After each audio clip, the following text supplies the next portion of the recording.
Hello, my most amazing artist, art students. Today we're going to be talking about this sculpture. It is a Chinese sculpture.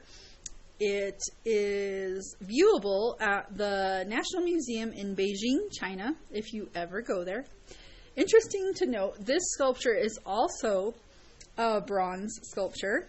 I kind of want to bring up our thinker so that we can see the difference in coloration between this bronze, which was made 2,000 years ago, and this bronze, which was made in 1880, which was in the last century. So they both are bronze, but because of the different ways that they were finished, they have different patinas. That means the different finishes, okay? One other interesting comparison is, and we did this with our Discobolus, where even with the Discobolus, it doesn't really look like he's moving, right? He's in a stationary position that he was captured in, almost like a photo. And the thinker, you know, he is just sitting there, very sedentary, not moving. And then we have this horse. Does it look active to you? That would be my first question. Does this sculpture look like it's in the midst of action? Which is really interesting that the artist was able to capture this motion in a still sculpture, in a sedentary piece, a piece that isn't moving, that's still. It really looks a lot more lively, which I wrote in there, than even this.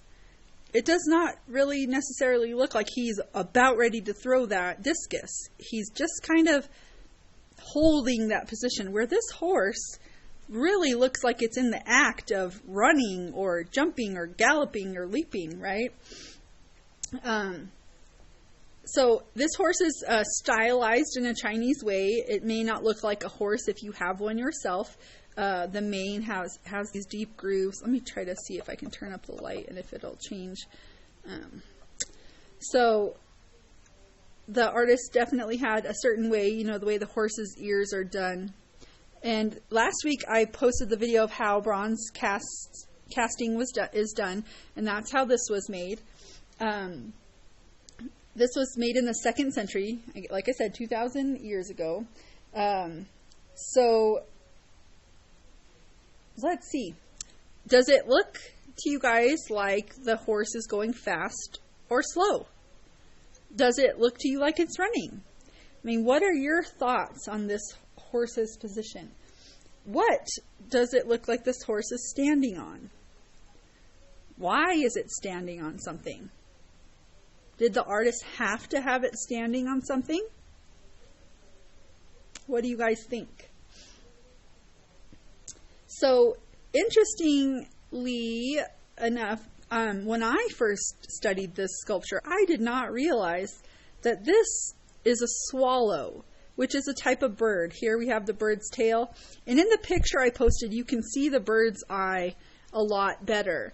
So this bird is in flight, which means that the sculpture is meant to be that the horse is on the back of this flying bird. So maybe that kind of is why his face looks the way it does, or her face looks the way it does. So does that change the way that you think about this horse, knowing that its one foot is resting on the back of this flying bird? How did the artist make the horse look like it was alive? What did the artist do? One of the most important points about this horse is the way that the legs are positioned. If all of the legs were straight down, it wouldn't look like it was in motion as much as it does.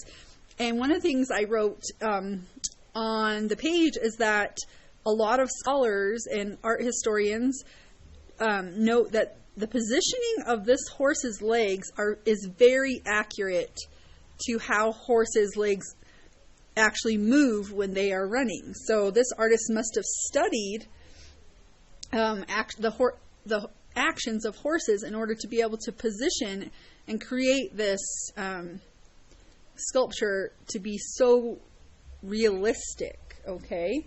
So also the mouth being open, when you guys run outside at the playground or at your house, you don't run with your mouth closed really nice and tight, right? A lot of times you're breathing hard. It looks like the horse might be breathing heavily because it's exerting itself and struggling maybe a little bit. And also look at the tail.